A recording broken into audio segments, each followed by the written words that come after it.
दुष्चरित्रता का वर्णन। राजा van, van एक राजा था, उसका नाम था वैन। कोई भी राजा, किसी भी देश का राजा या संसार का राजा या घर का राजा, घर भी तो एक देश ही है, एक संसार ही है। तो उसका जो राजा है अगर दुष्चरित्र हो जाए तो ऐसे देश, ऐसे संसार, ऐसे घर गृहस्थी की क्या हालत होती है, इसका वर्णन यहाँ आया है। श्री मैत्रेय जी ने कहा, विदुर जी, जब भृगु आदि मुनियों ने देखा कि महाराज अंग नहीं मिला पा रहे हैं, देखा कि महाराज अंग नहीं मिला पा रहे हैं, तब उन्होंने सुनीता की सहमति से, मंत्रियों के सहमत न होने पर भी वैन को ही राजा बना दिया। वैन बड़ा कठोर शासक था, उसके भय से चोर डाकू जहां तहां जा छपे। राज सिंहासन पर बैठकर वैन अत्यंत अहंकारी और बेलगाम हो गया। कठोरता में आदमी अहंकारी हो जाता है। अहंकारी, जो अहंकारी आदमी होता है वो बेलगाम होता है। कैसा होता है? बेलगाम होता है, यानी उसकी जबान पर भी कोई लगाम नहीं होती, उसकी बुद्धि पर भी कोई लगाम, अंकुश नहीं होता, बेलगाम। तो वैन बड़ा कठोर शासक था, उसके भय से चोर डाकू जहां तहां जा छपे थे। राज सिंहासन पर बैठकर वैन अत्यंत अहंकारी और बेलगाम हो गया था। अभिमान वश वह महापुरुषों और विद्वानों का अपमान कर दिया करता था। अहंकार वश जो बेलगाम आदमी हो जाता है, जो बेलगाम राजा हो जाता है, वो अहंकारी कहलाता है। और अहंकार में वो अपने अहंकार में, यानी यही आदमी की दुष्चरित्रता है, जिसकी जबान बेलगाम हो, सोच बेलगाम हो, कठोर हृदय हो जाता है। ऐसे आदमी का बहुत कठोर हो जाता है, दया धर्म उसके अंदर नहीं रहती है। तो वो अपने अभिमान वश महापुरुषों का और विद्वानों का अपमान कर दिया करता है। बोलो करता है ना? उसे अपने बाप की इज्जत का पता होती है, ना बाप से बोलने का ढंग होता है। ऐसे ही जो राजा होते हैं, इनके माँ बाप कौन है? उसका मन और उसकी आत्मा। तात्पर्य है, जो सत्पुरुष होते हैं वो सब उसके माँ बाप होते हैं, गुरु उसका माँ बाप होता है। तो इनके प्रति भी अभिमान वश वो बुरा प्रयोग कर जाता है, अभिमान वश, कठोरता वश। तो अभिमान वश में महापुरुषों और विद्वानों का अपमान कर दिया करता था। ऐश्वर्य और भोग विलास ने उसे अंधा कर दिया था। ऐश्वर्य, ऐश्वर्य आदमी भोग विलासी कब बनता है?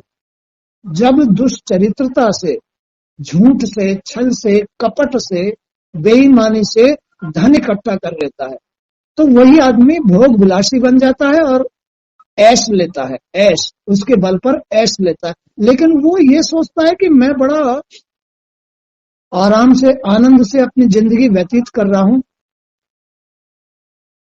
मैं देश का राजा हूं। अभिमान वश मैं घर का मालिक हूं, मैं हूं घर का मालिक। अभिमान वश वो क्या कहता है? मैं हूं घर का मालिक।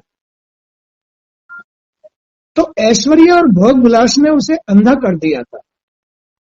वह निरंकुश होकर शासन करता था। निरंकुश यानी उसके पास कोई अंकुश नहीं था, ना अपनी जबान पर, ना अपने मन पर, ना अपने विचारों पर, ना अपनी बुद्धि पर। तो वो निरंकुश होकर के शासन करता था।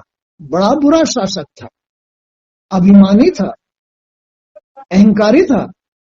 लेकिन क्या ऐसे अहंकारी राजा का देश चलेगा, संसार चलेगा? अहंकारी आदमी का घर ग्रस्त नहीं चलता है, कभी नहीं चलता। खेल समझ में आ गया? उसे किसी की परवाह नहीं थी। उसने अपने राज्य में ढिंडोरा पिटवाकर धर्म कर्म बंद करा दिए थे। धर्म कर्म, वो धर्म कर्म नियम का विरोधी हो जाता है। ऐसा अहंकारी आदमी, निरंकुश आदमी, अभिमानवश वो केवल ऐश्वर्य और भोग विलास में डूब जाता है।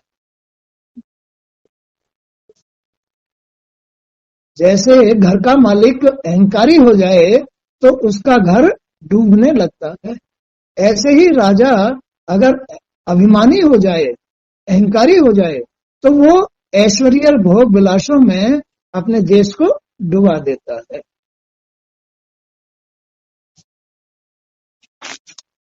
तो दुष्ट बहन ने ऐसे अत्याचारों को दुष्ट बहन ने ऐसे अत्याचारों को देखकर सारे ऋषि मुनि एकत्र हुए। दुष्ट बहन के ऐसे अत्याचारों को देखकर सारे ऋषि मुनि एकत्र हुए और परस्पर विचार करने लगे। हमने प्रजा के मध्य फैली हुई अराजकता को देखकर ही सुनीता की कोख से जन्मे इस दुष्ट बहन को राजा बनाया था, किंतु यह तो हमें ही परेशान कर रहा है।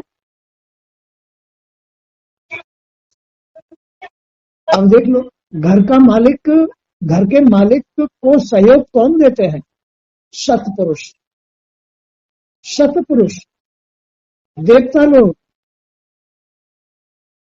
माँ बाप, अपने पूर्वज, पितृलोक, यही घर के मालिक का साथ देते हैं, राजा का साथ देते हैं, तब वो शासन कर पाता है, यानी अपना घर चला पाता है, देश चला पाता है। बोलो ये बात सही है? अगर जीव या घर का मालिक संतों की सेवा न करे, सत्पुरुषों की सेवा न करे, अगर अपने पूर्वजों की सेवा न करे, तो घर नहीं चलेगा। यही आदमी को ऊपर उठाते हैं, यही घर चलवाते हैं। देवलोक, सतपुरुष, संत, महात्मा, अपने पितृ पूर्वज, यही उसको सहयोग देते हैं। भगवान कब खुश होता है? नियम से, धर्म से, अपने पितृ पूर्वजों की सेवा करने से, सतपुरुषों की सेवा करने से, ऋषि मुनियों की या साधु संतों की सेवा करने से भगवान खुश होता है ना? है? तब वो घर अपना चला पाता है। इसलिए इनका कभी भी अनादर नहीं करना चाहिए। तो इन लोगों ने ही राजा बहन को राजा बनाया था। इन्हीं लोगों ने, पितरों ने, सत्पुरुषों ने, गुरुओं ने, देवताओं ने राजा बहन को राजा बना दिया था। लेकिन मां के कारण, लेकिन ये दुष्ट हो गया, ये निरंकुश हो गया, अभिमानी हो गया, नियम धर्म इनको सबको बंद करा दिया, पूजा पाठ बंद करा दिया, अज्ञानवश, अहंकारवश, यानी निरंकुश होकर के।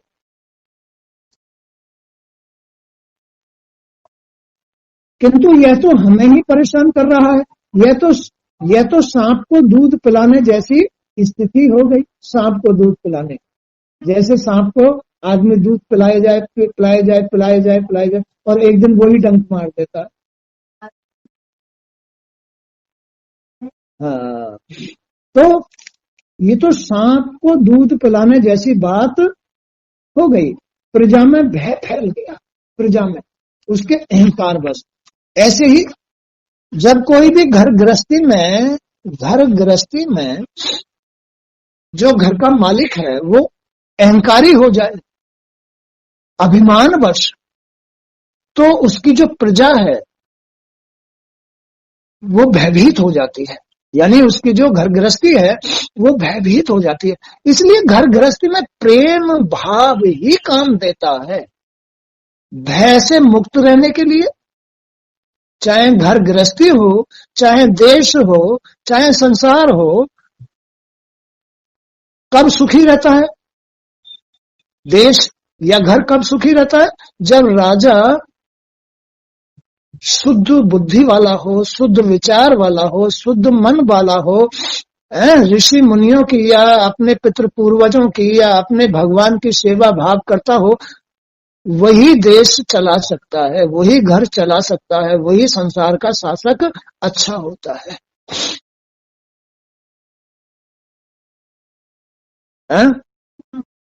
तो प्रजा में भय फैल गया और सुख शांति नष्ट हो गई। देख लो सुख शांति कब नष्ट होती है? जब अभिमानवश कोई भी ऐश्वर्य और भोग विलास में अंधा हो जाता है, अहंकार में निरंकुश हो जाता है, बुद्धि अशुद्ध हो जाती है, मन अशुद्ध हो जाता है, तभी वो घर की शांति को भंग कर देता है। हमने जानबूझकर ही बहन को राजा बनाया था, जानबूझकर। माँ बाप जो होते हैं, ये माँ बाप होते हैं कौन?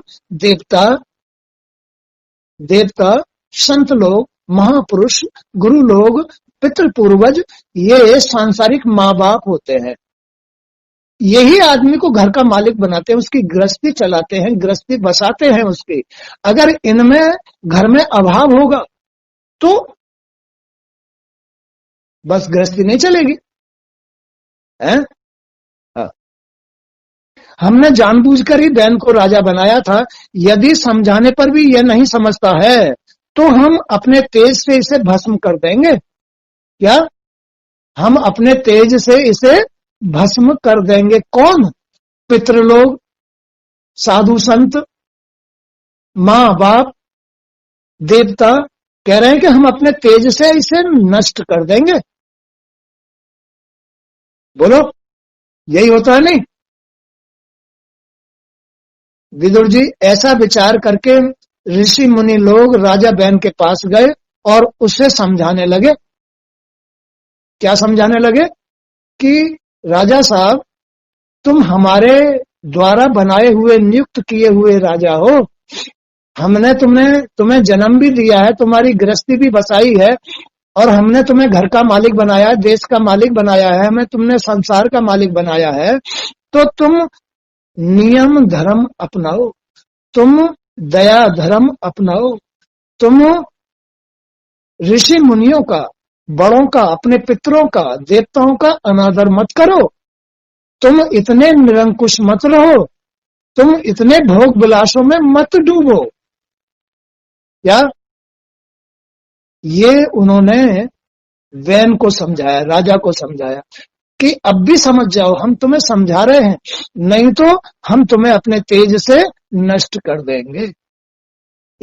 इसीलिए तो घर गृहस्थी नहीं चलती है, नहीं चलती ना। अरे जो अपने माँ बाप का ख्याल नहीं करेगा, अपने पितरों का ख्याल नहीं करेगा, उनकी सेवा या उनको कष्ट देगा। ऋषि साधु संत घर पे आते हैं, उनको कोई पानी की भी नहीं पूछेगा, है तो फिर उनके घर गृहस्थी कैसे चलेगी? कैसे चलेगी? घर गृहस्थी तो तब चलती है जब भगवान चलाते हैं। लेकिन भगवान जब चलाते हैं जब वो आदमी की क्रियाएं देखते हैं कि ये नियमित नियम धर्म से रहता है या नहीं रहता, ये अपने पितृ पूर्वज बड़ों का आदर करता है या नहीं करता, ये दयालु है या नहीं, परोपकारी है या नहीं, परमार्थ करता है या नहीं। अब परमार्थ किसके लिए? अपने बुजुर्ग माँ बापों के लिए, अपने पितृ पूर्वजों के लिए, जो साधु संत हैं उनके लिए, जो गुरु लोग हैं उनकी सेवा करता है या नहीं करता। अगर करता है तो भगवान साथ देता है, भगवान खुश होते हैं, और नहीं करता तो भगवान खुश नहीं होते, उसकी घर की गृहस्थी रुक जाती है, देश रुक जाता है। बोलो, रुक जाता है? यही खेल है। तो ऐसा विचार करके मुनि लोग राजा बहन के पास गए और उसे समझाने लगे। क्या समझाने लगे? राजन, राजन, हम चाहते हैं कि आपकी श्री माने लक्ष्मी बढ़े तुम्हारे घर में, तुम लंबी आयु वाले हो, तुम बलवान हो, हैं? तुम बलवान हो, तुम्हारी कीर्ति दिन दूनी रात चौगुनी उन्नति करे। हम चाहते हैं कि आपकी श्री आयु, बल और कीर्ति दिन दूनी रात चौगुनी उन्नति करे। मुनियों ने, पितरों ने, माँ बापों ने, साधु संतों ने आके बहन से कहा कि राजन, हम ये चाहते हैं कि आपकी लंबी आयु हो, आपकी श्री, आपके घर में लक्ष्मी दिन दूनी रात चौगुनी बढ़े, आपकी कीर्ति खूब लंबी हो। जो मनुष्य, अब वो कह रहे हैं, समझा रहे हैं, जो मनुष्य मन से, वाणी से, शरीर से, बुद्धि से धर्म का आचरण करता है, उसे स्वर्ग लोक का सुख प्राप्त होता है। जीते जी स्वर्ग सुख प्राप्त होता है, स्वर्ग जैसा सुख प्राप्त होता है। जो आदमी अपने मन से, अपने शरीर से, अपनी वाणी से, अपनी बुद्धि से नियम धर्म अपनाता है, नियम धर्म अपनाता है, मीठा बोलता है, मन शुद्ध रखता है, अपनी बुद्धि शुद्ध रखता है और धर्म के कर्म करता है, उसे जीते जी स्वर्ग जैसा सुख मिलता है। बोलो बोलो, मिलता है नहीं मिलता? उसे जीते जी स्वर्ग जैसा सुख धरती पर ही मिलता है। ये है स्वर्ग, जीते जी ही। तो जो मनुष्य मन, वाणी, शरीर और बुद्धि से धर्म का आचरण करता है, उसे स्वर्ग लोक का सुख इस धरती पर ही प्राप्त हो जाता है। यदि वह अपने लक्ष्य को निष्काम भाव से, निष्काम भक्ति से प्राप्त करने का प्रयास करता है, तब वह भक्ति उसे तुरंत अनंत मोक्ष के पद पर पहुंचा देती है। यदि वह भक्ति करता है, अगर वो कोई भक्ति करता है, उसे अनंत मोक्ष के पद पर पहुंचा देती है। उसकी भक्ति उसे अनंत मोक्ष के पद पर पहुंचा देती है, अगर कोई भक्ति करता है तो। ये ऐसा जीवन है, ये ऐसी गृहस्थी है, अरे इसमें कर्म प्रधान है। आदमी का मन, बुद्धि, विचार और कर्म शुद्ध होने चाहिए। साधु संतों का, बड़ों का और अपने पितृ पूर्वजों का, गुरुओं का हमेशा आदर करना चाहिए। भगवान की भाव भक्ति करे तो समझ लो उसे मोक्ष मिल जाएगा। अगर वो अपने पितरों का, ऋषि मुनि, साधु संतों का, गुरुओं का आदर करता है तो घर में स्वर्ग जैसा आनंद आना शुरू हो जाता है। बोलो, बात सही है?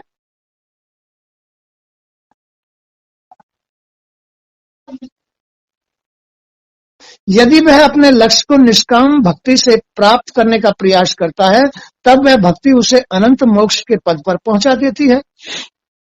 अतः वीरवर, राजा बहन, आपके कारण प्रजा के लिए कल्याणकारी धर्म का विनाश नहीं होना चाहिए। आपके द्वारा प्रजा का विनाश नहीं होना चाहिए। बड़ी दुखी है आपकी प्रजा।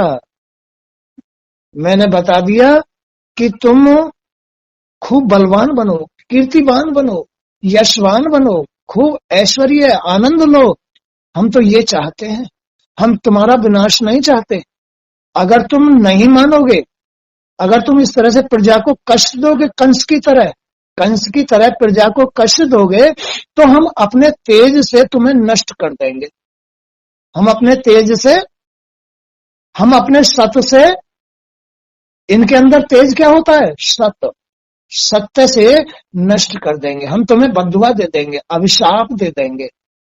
कौन देते हैं अभिशाप?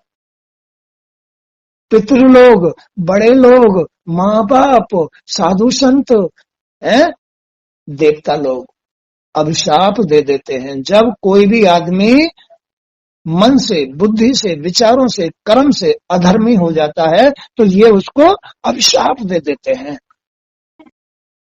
दे देते हैं नहीं? इसलिए उसका घर नष्ट हो जाता है, इसलिए उसका घर नष्ट हो जाता है। इसलिए ये पहले ही राजा बैन को चेता रहे हैं कि तुम भले कितने कीर्तिवान बनो, कितने बलवान बनो, कितने ही यशवान बनो, अगर तुम निष्काम भक्ति करोगे तो उस भक्ति से तुम मोक्ष हो सकते हो। अगर तुम साधु संतों की, अगर पितृ पूर्वजों की, अगर तुम माँ बाप की सेवा करोगे तो तुम्हारी घर गृहस्थी में स्वर्ग जैसा आनंद प्राप्त हो जाएगा, घर गृहस्थी में स्वर्ग जैसा आनंद प्राप्त हो जाएगा। और अगर तुमने प्रजा को कष्ट दिया, अगर तुमने अपनी घर गृहस्थी को कष्ट दिया तो तुम्हारा विनाश हो जाएगा। राजा बहन, तुम ये मत समझना कि तुम्हारे ही हाथ में सब कुछ है, नहीं, तुम्हारे कर्म के हाथ में है जो भी कुछ है। तुम्हारे कर्म से भगवान प्रसन्न होंगे तो तुम्हें चाहे जैसा कर सकते हैं, भगवान के हाथ में है, लेकिन उसके बीच, तुम्हारे और भगवान के बीच में कर्म ही प्रधान है। जैसा तुम कर्म करोगे वैसा पाओगे। इसलिए प्रजा को कष्ट मत दो, मत दो प्रजा को कष्ट, उन्हें प्रेम करो, प्रजा को प्रेम करो, प्रजा के लिए निष्काम भाव रखो, प्रजा के लिए।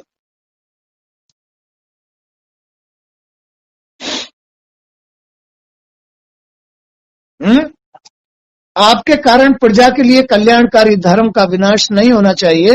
धर्म के नष्ट हो जाने से राजा का ऐश्वर्य भी नष्ट हो जाता है। जब कोई भी घर का मालिक, देश का मालिक, संसार का मालिक अगर भ्रष्ट हो जाए मन से, बुद्धि से, विचारों से, तो उसका सारा ऐश्वर्य, सुख, आनंद नष्ट हो जाता है। बोलो, हो जाता है नहीं? घर में विद्रोह हो जाता है, घर में अशांति फैल जाती है, कर्म के अनुसार ही। और परिणाम ईश्वर बनाता है, उसके अंदर ही ईश्वर वास करता है ना। इसलिए जो स्त्री पुरुष होते हैं, घर के मालिक होते हैं, उनको बड़े नियम धर्म के साथ ही रहना चाहिए। माने कि मन को और दृष्टि को, मन को और जी को बड़ा धर्म के साथ रखना चाहिए। बोलो, सच्ची बात है नहीं? मन और जी बड़ा धर्म के साथ रखना चाहिए, निष्काम भाव रखना चाहिए, उसमें अहंकार नहीं होना चाहिए, उसमें अभिमान नहीं होना चाहिए। न मन में न जी में अभिमान कभी नहीं लाना चाहिए। अगर आ गया तो घर नष्ट हो जाएगा। बोलो, बात सही है? मन में और जी में कभी अभिमान नहीं लाना चाहिए। यही विनाश का कारण है। क्या है विनाश का कारण? मन का और जी का अभिमान।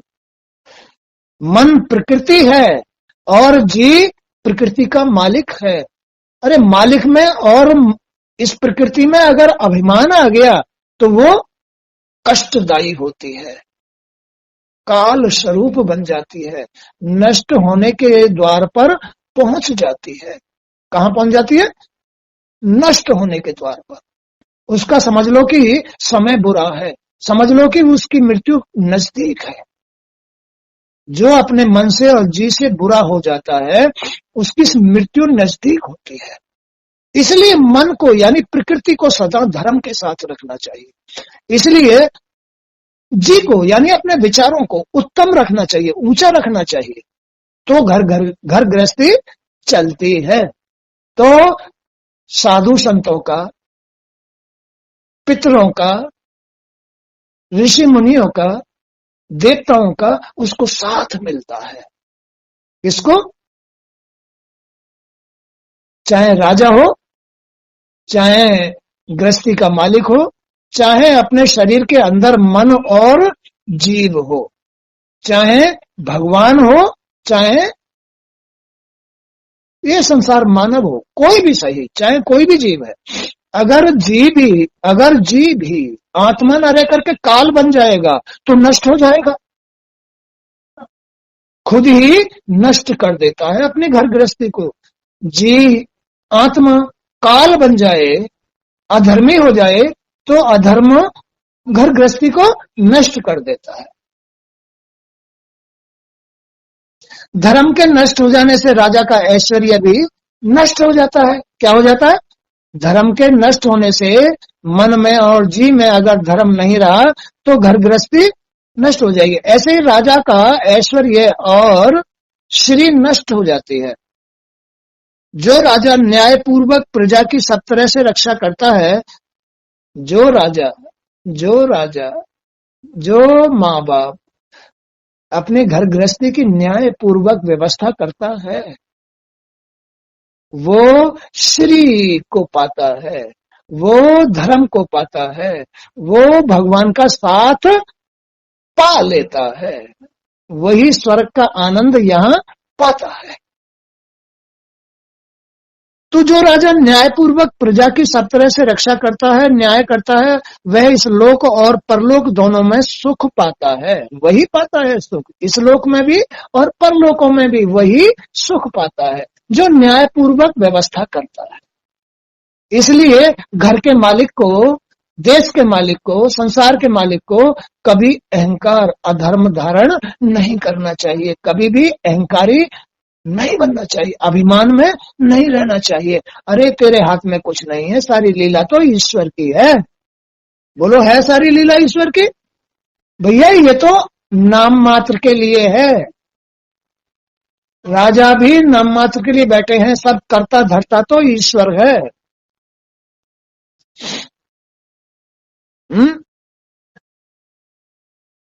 तो जिस राज्य में धर्म का पालन करने वाले लोग यज्ञ पुरुष भगवान श्री हरि की आराधना करते हैं, भगवान उससे प्रसन्न रहते हैं, क्योंकि वे ही सारे विश्व की आत्मा और जीवों के रक्षक हैं। भगवान कैसे खुश होते हैं? जहां जिस घर में धर्म की रक्षा होती है, भगवान यज्ञ पुरुष की आराधना होती है, आराधना भाव भक्ति होती है। जिस घर में, जिस देश में भगवान के यज्ञ होते रहते हैं, आराधना होती रहती है, प्रार्थना होती रहती है, भगवान उससे प्रसन्न रहते हैं।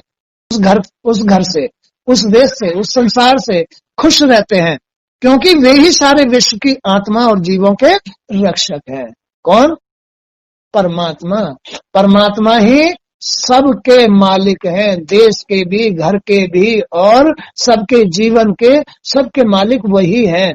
तुम तो नाम मात्र हो, तुम तो केवल नाम मात्र हो, करते वही है।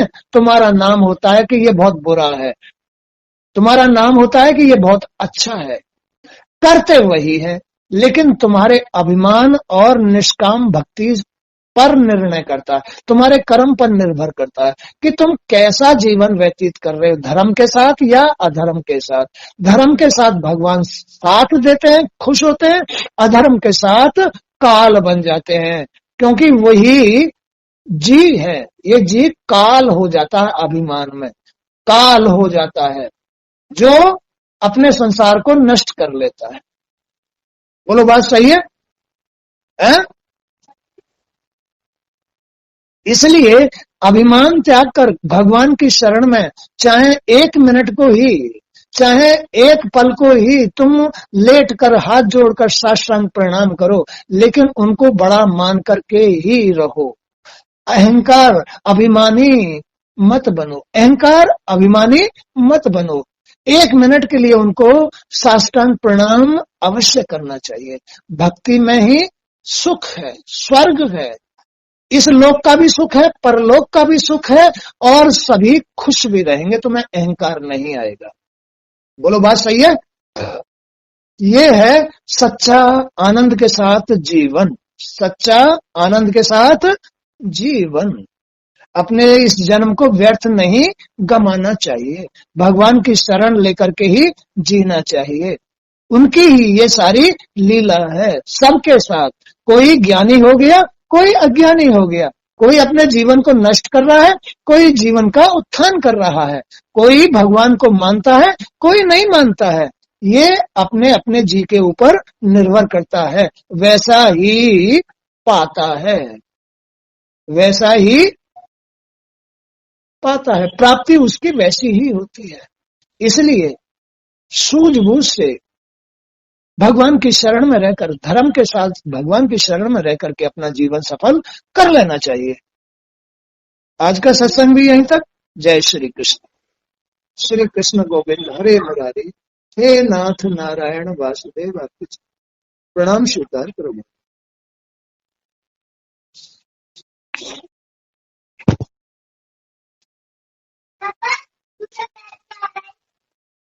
अरे तुम्हारी